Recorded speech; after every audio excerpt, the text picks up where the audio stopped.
بسم اللہ الرحمن الرحیم نحمدہ ونصلی علی رسولہ الکریم اما بعد فاعوذ باللہ السمیع العلیم من الشیطان الرجیم بسم اللہ الرحمن الرحیم صلاۃ والسلام علیک یا رسول اللہ وعلی آلک واصحابک یا حبیب متى يرتقي الحسن الى مرتبۃ الصحیح، کب حدیث حسن لذاتہ، حسن جب مطلق بولا جائے تو اس سے ذاتی ہی مراد ہوتا ہے۔ حسن لذاتہ حدیث جو ہے وہ کب صحیح لغیرہ کے مرتبے تک پہنچتی ہے۔ تو حدیث صحیح کی دو قسمیں ہو گئیں، ایک حدیث صحیح لذاتی ہی ہے جس کی 5 شرائط ہم نے اس میں اول میں پڑھ لیں، سند متصل ہو، راوی عادل ہوں، راوی ضابط ہوں، وہ حدیث علت قادحہ سے اور شاذ سے پاک ہو، تو یہ حدیث صحیح ہے اور اسی کو صحیح لذاتی ہی کہا جاتا ہے۔ مطلقاً جب بھی صحیح بولا جائے تو اس سے مراد صحیح لذاتی ہی مراد ہوتا ہے۔ البتہ حدیث صحیح لغیرہ ہی جو ہے یہ حدیث حسن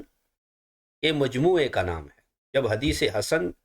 کی 2 اسناد کم از کم جمع ہو جائیں تو وہ حدیث حسن سے ترقی کر کے صحیح لغیرہ ہی کے مرتبے پر فائز ہو جاتی۔ فرماتے ہیں کہ کب حسن مرتبہ صحیح تک پہنچتی ہے، اس پر فائز ہوتی ہے۔ الثانی اذا کان راوی الحدیث متاخرا عن درجۃ الحافظ الضابط، کہ جب حدیث کا راوی کمتر ہو حافظ ضابط کے درجے سے، یعنی حافظ الحدیث جسے ہم کہتے ہیں سند متصل ہے اور راوی عادل ہے اور ضابط ہے، تو ضابط سے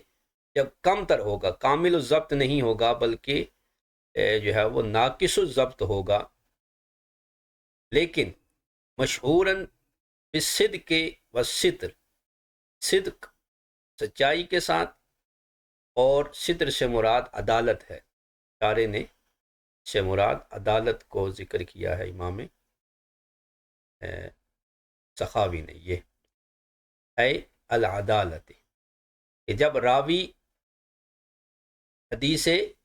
حسن کا متاخر ہو یعنی کمزور ہو حافظ اور ضابط کے درجے سے، جبکہ مشہور ہو صدق اور عدالت کے ساتھ،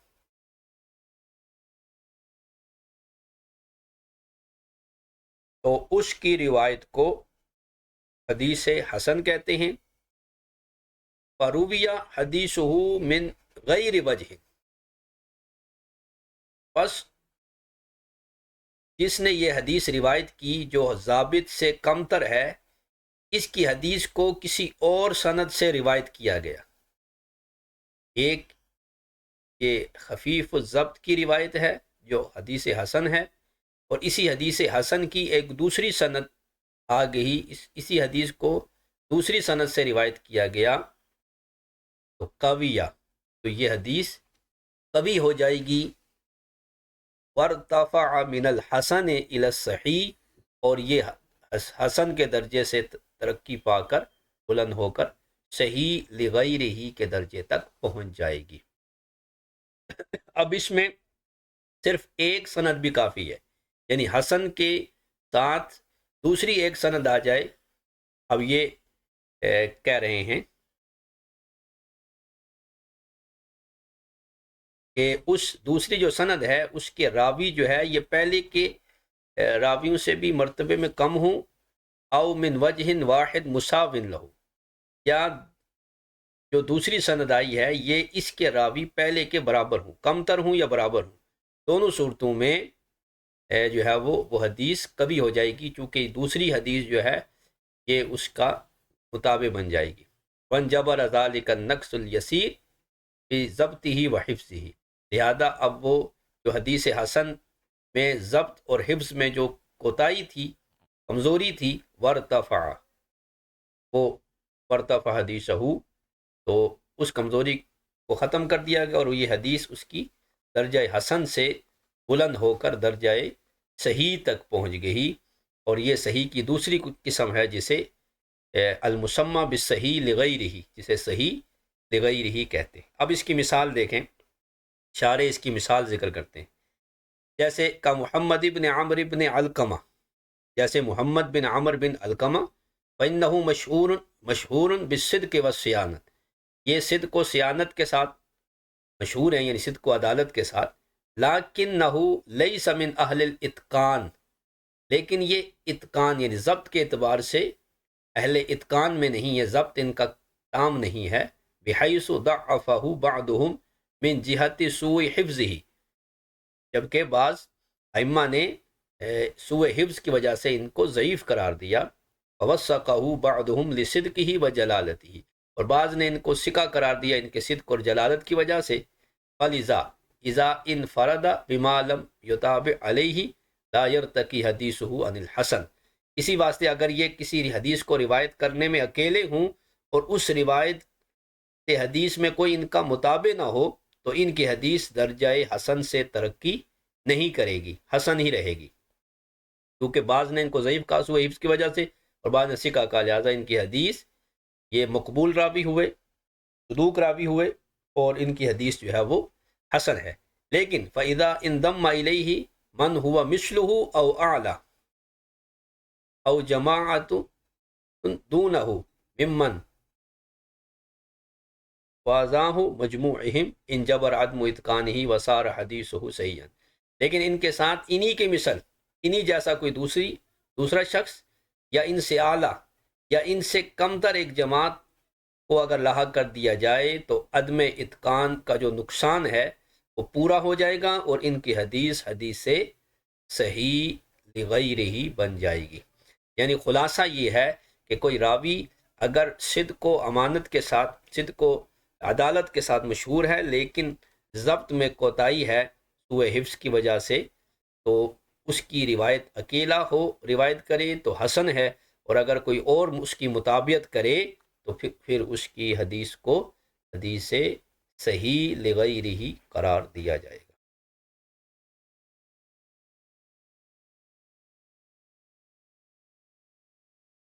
اب اس کو یہاں سے بھی اگر ہم دیکھ سکتے ہیں، تدریب الراوی میں،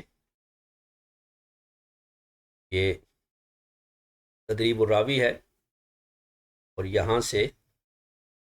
انہوں نے اس کی مثالیں بیان کی ہیں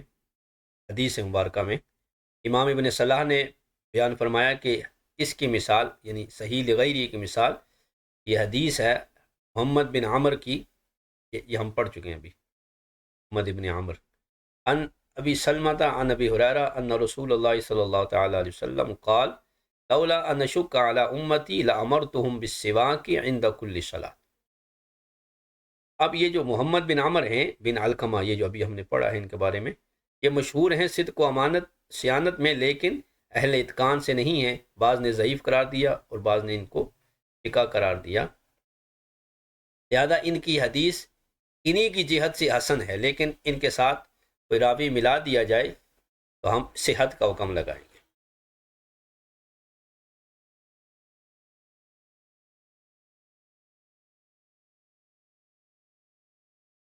تو اب یہ مطابعت جو ہے وہ ان کے ساتھ نہیں ہے کہ محمد عن ابی سلمہ، بل ابی سلمہ عن ابی ہریرہ یہ مطابعت موجود ہے، لہذا یہ حدیث جو ہے فقط رواہ عنہ، یعنی حضرت ابو ہریرہ سے روایت کرنے والے صرف ابو سلمہ نہیں ہیں بلکہ آرج بھی ہیں، آرج و ابو سعید المقبری و ابوہ وغیرہ، تو لہذا یہ حدیث جو ہے وہ درجہ صحیح لغیرہ پر فائز ہوئی۔ اور ابن صلاح کے علاوہ دیگر نے بخاری کی اس حدیث کو اس کی مثال بنایا ہے، جیسے ابی بن عباس بن سہل بن سعد عن ابیہ عن جدہ کے ذکر خیل النبی، تو نبی صلی اللہ علیہ وسلم کے گھوڑے کے متعلق، تو یہ ابی جو ہیں ان کو ان ابیا ھذا ضعفہ لسوء حفظہ احمد و ابن معین والنسائی وحدیث حسن لیکنہ تابعوا علیہ اخوہ عبد المہیمن، ابی پر جو ہے وہ سوء حفظ کا وجہ سے جرح ہے اور انہیں ضعیف قرار دیا گیا، لیکن انہی کے بھائی عبد المہیمن جو ہے انہوں نے ان کی مطابقت کی، فرتقا الی درجۃ الصحت، لہذا ان کی حدیث جو ہے وہ اس ایک جو ہے وہ سند کے ساتھ بھی، یعنی ایک ہی مطابع آیا کے ساتھ یہ درجہ صحت تک پہنچ گئی۔ تو یہ حدیث حسن کو حدیث صحیح میں منتقل کرنے کا طریقہ جو ہے وہ یہاں بیان کیا کہ جب حدیث حسن کی دوسری سند آ جائے، فرویہ حدیث ہو من غیر وجہ، اس سند کے علاوہ کسی دوسری سند سے آ جائے، برابر ہے کہ وہ سند کے برابر ہو، اس سے بڑھ کر ہو یا اس سے کم تر ہو، دونوں صورتوں میں یہ دو اسناد مل کر کبھی ہو جائیں گی اور وہ حدیث حسن سے ترقی پا کے صحت تک پہنچ۔ یہ پہلا مسئلہ ذکر ہوا کہ حدیث صحیح لغیر ہی کب بنتی ہے، تو حدیث حسن لغیر ہی کی جب کم از کم دو اسناد ہو جائیں تو وہ حدیث صحیح لغیر ہی بن جائے۔ اب دوسرا مسئلہ ہے متى يرتقي الضعیف الى مرتبۃ الحسن، کب ضعیف حدیث حسن لغیر ہی کے مرتبے پر فائز ہوتی ہے۔ تو ضعیف حدیث حسن لغیر ہی دراصل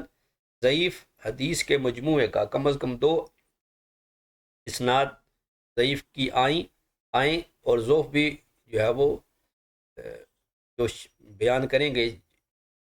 اس درجے کا ہو تو پھر وہ حدیث حسن لغیر ہی بنتی ہے۔ یعنی حقیقت میں حدیث حسن لغیر ہی حدیث ضعیف کے مجموعے کا نام ہوتا ہے، چند روایات ضعیفہ کا مجموعہ جو ہوتا ہے وہ بعض صورتوں میں حسن لغیر ہی ہے اور بعض صورتوں میں نہیں بنے گا، جیسے آگے مصنف بیان فرماتے ہیں۔ فرماتے ہیں الثالث اذا روی الحدیث من وجوہ ضعیفۃ، جب کسی حدیث کو ضعیف اسناد کے ساتھ روایت کیا جائے تو لا یلزم ان یحصل من مجموعها حسن، تو اس سے یہ لازم نہیں آئے گا کہ ہر مجموعہ اسناد ضعیفہ کا مجموعہ جو ہے وہ حسن ہو، یہ لازم نہیں ہے کہ ہر مجموعے سے حدیث حسن لازم آئے، بلکہ ما کان ضعفه لضعف حفظ راویہ صدوق الامین زال لمجیئہ من وجہ آخر وصار حسن۔ اب یہاں تین صورتیں بنی انہوں نے ذکر کی ہیں، دو صورتوں میں جو ہے وہ ضعیف حدیث اپنے مجموعے کے ساتھ مل کر حسن لغیر ہی بنے گی اور ایک صورت میں نہیں بنے گی۔ فرماتے جب حدیث کا ضعف ایسے شخص سے روایت ہو کہ جس کا ضعف راوی کے حافظے کی وجہ سے ہے لیکن وہ راوی امین اور صدوق ہے، تو اب دوسری سند کے آنے سے وہ ضعف جو ہے وہ ختم ہو جائے گا، وصار حسنا، اور وہ حدیث حسن لغیر ہی بن جائے گی۔ یعنی اگر کسی حدیث میں ضعف سوء حفظ کی وجہ سے آیا ہے، راوی کا حافظہ خراب ہو گیا، اس کی کتابیں جل گئیں، اس کو روایت بھول گئی، اب اس کی حمایت میں کوئی دوسری سند آ جاتی ہے تو اب وہ تقویت پا کر حسن لغیر ہی بن جائے گی۔ دوسری صورت یہ ہے وَقَضَا إِذَا كَانَ ضَعَفَهُ بِالْإِرْسَالِ زَالَ لِمَجِيئِهِ مِنْ وَجْهٍ آخر، اسی طرح اگر کسی حدیث کو ضعیف قرار دیا گیا ہو ارسال کے ساتھ، جب اس کو ضعیف قرار دیا ارسال کے ساتھ یعنی مرسل روایت بیان کی، تو مرسل محدثین کے ہاں ضعیف ہے کیونکہ آگے سند کا انقطاع ہے، تابعی عن رسول اللہ روایت کر رہے ہیں تو معلوم نہیں کہ تابعی نے صحابی سے روایت کیا ہے یا تابعی نے تابعی سے روایت کیا ہے۔ اگر تابعی سے روایت کیا ہے تو پھر اس میں یہ اشکال ہے کہ وہ تابعی ثقہ ہے یا غیر ثقہ ہے، اس لیے وہ حدیث ضعیف ہے۔ تو اگر ضعف ارسال کی وجہ سے ہے تو وہ بھی دوسری سند کے آنے کے ساتھ وہ ختم ہو جائے گا اور وہ حدیث جو ہے وہ حسن لغیر ہی ہو جائے گی۔ تیسری صورت جو ہے وہ فرماتے ہیں اما الضعف لفسق الراوی فلا یؤثر فیہ موافقت غیرہ، کہ جب ضعف جو ہے وہ راوی کے فسق کی وجہ سے آئے، کہ حدیث کو ضعیف اس لیے قرار دیا گیا، ضعیف، کہ راوی فاسق ہے، محتم بالکذب ہے، کذاب ہے، یا کسی اور فسق کے ساتھ متصف ہے، تو اب کسی دوسرے کی موافقت کرنے سے اس فاسق راوی کی روایت جو ہے وہ درجہ حسن تک نہیں پہنچے گی، اور غیر کی موافقت اس میں اثر انداز نہیں ہوگی۔ اب یہاں پر شارح امام سخاوی نے کچھ گفتگو اس میں فرمائی ہے کہ جب حدیث وجوہ ضعیفہ سے، یعنی اسناد ضعیفہ سے روایت کی جائے تو محض تعدد اسناد کے ساتھ جو ہے وہ حسن حدیث حاصل نہیں ہوگی، اس لیے کہ ہر ضعیف حدیث منجبر نہیں ہوتی، یعنی ہر حدیث ضعیف کے نقصان کو پورا نہیں کیا جا سکتا، بلکہ بعض حدیث ضعیفہ ایسی ہیں جن کا نقصان پورا کیا جا سکتا ہے اور بعض کا نہیں کیا جا سکتا۔ اب کن کا پورا کیا جا سکتا ہے؟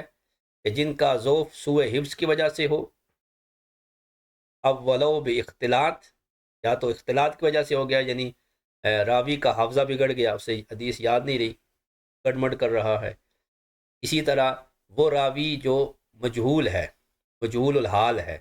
اس کا بھی یہی حکم ہے۔ اسی طرح تدلیس کر رہا ہے، حال کونہ بعن، یعنی عن سے روایت، مدلس راوی عن سے روایت کر رہا ہے تو اس کی حدیث ضعیف ہے، لیکن اس کی حمایت میں دوسری سند آ جائے تو اب یہ حسن لغیرہ ہی بن جائے گی۔ اب یہاں پر تین صورتیں ذکر کی ہیں کہ ضعف راوی کا اختلاط کی وجہ سے ہو، راوی مجہول الحال ہے، یا پھر وہ مدلس ہے اور عن سے روایت کر رہا ہے، تو ان کا نقصان جو ہے وہ سند آخر سے پورا ہو سکتا ہے۔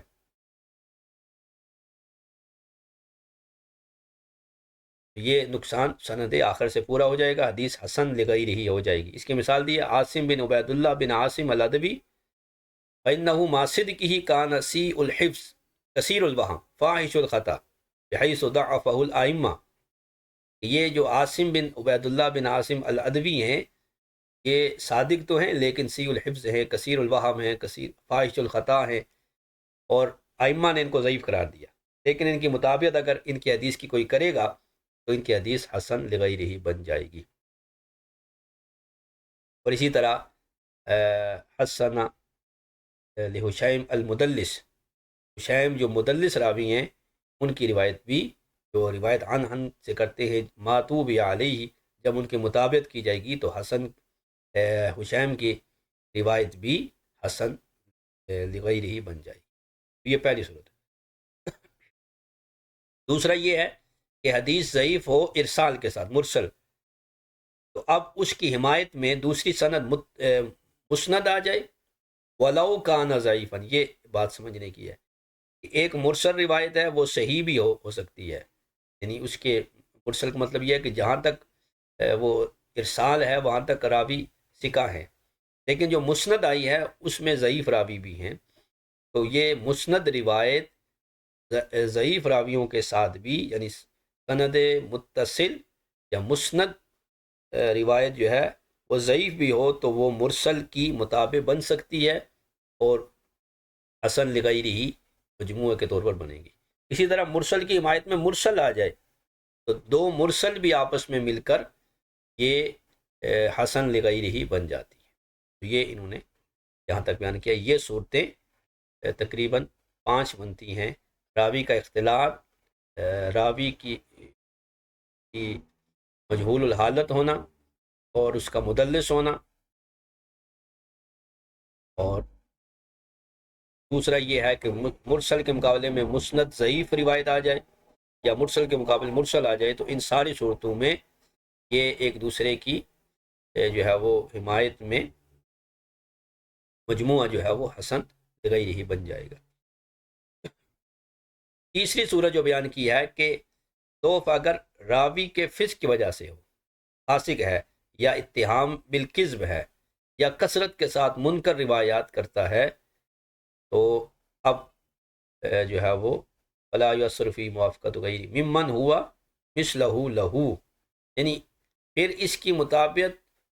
وہ لوگ نہیں کر سکتے جو اسی کی طرح ہیں، یعنی متہم بالکذب کی مطابقت متہم بالکذب نہیں کر سکتا، کثرت کے ساتھ جو منکر روایتیں کرنے والا ہے اس کی مطابقت اس جیسا شخص نہیں کر سکتا۔ لأنہ کالعدم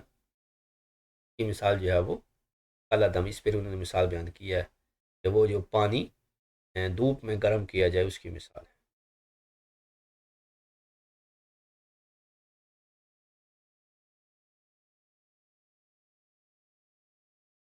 اسی طرح امام سیوطی نے تدریب الراوی میں بھی پر گفتگو کی ہے، ایک تو یہ عاصم والی ہو گئی، عبید اللہ والی، اس میں روایت کرتے ہیں کہ انا امرأۃ من بنی فزارہ تزوجت علی نعل، کہ بنی فزارہ کی ایک عورت نے ایک جوڑے جوتوں پر نکاح کیا، یعنی یہ مہر معجل ہوگا ہمارے نزدیک، وافع کے یہاں جو کہ معین نہیں ہے لہٰذا ان کے ہاں ایک جوڑے جوتے پر بھی کا ہو سکتا ہے، وہی مہر بن سکتا ہے، لیکن احناف کے ہاں مہر چونکہ تقدیر شرعی ہے لہذا یہ علی نعلین جو ہے یہ مہر معجل ہے۔ رسول اللہ صلی اللہ علیہ وسلم نے اسے فرمایا کیا تو اپنے آپ کو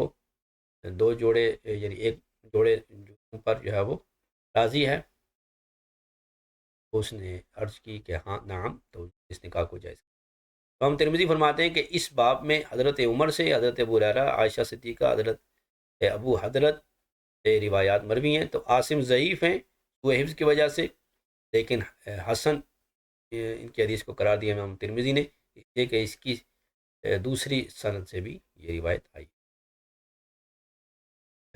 تدلیس کے ساتھ بھی ہو سکتی ہے اور جہالت رجال کے ساتھ، جیسے یہ حدیث ولو وکان دون الحسن لذاتی، یعنی وہ جو دوسرا جو سند آئی کہ دوسری سند وہ حسن لذاتی ہی سے کم ہو۔ مرسل کی مثال بھی انہوں نے پیش کی ہیں،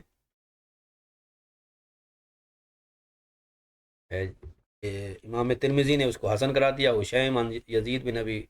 زیاد عبد الرحمن بن ابی لیلہ عن البراء بن عازب مرفوعا ان حقا علی المسلمین ان یغتسلوا یوم الجمعہ، کہ مسلمانوں پر حق ہے کہ وہ جمعے کے دن غسل کریں۔ اس روایت میں حشیم جو ہے وہ مدلس ہیں، مدلس ہیں اور عن سے روایت کریں، عن یزید بن ابی، لیکن ان کے مطابق امام ترمذی کے ہاں ابو یحییٰ تمیمی نے کی ہے، وہ اس لیے متن کے شواہد موجود ہیں دوسری حدیث سے، ابو سعید خدری سے، لہذا اس کو بھی انہوں نے حسن کرا۔ اب جو یہاں پر امام سیوطی نے گفتگو کی ہے یہ تھوڑی سی عمدہ گفتگو ہے کہ جب راوی کا فسق ہو، راوی کے فسق کی وجہ سے حدیث ضعیف ہو یا اس کے کذب کی وجہ سے، تو پھر دوسرے کی جو اسی کی مثل ہے کذاب ہے یا فاسق ہے اس کی موافقت کافی نہیں ہوگی۔ ہاں کہتے ہیں کہ مجموعہ جو ہے نا وہ اس کو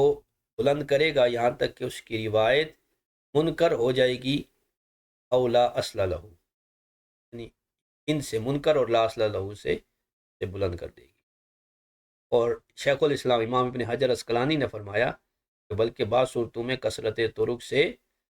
وہ درجہ مستور اور سی الحفظ کے درجے تک وہ پہنچ جائے گی، جب سے کوئی اور طرق ملے گا تو پھر یہ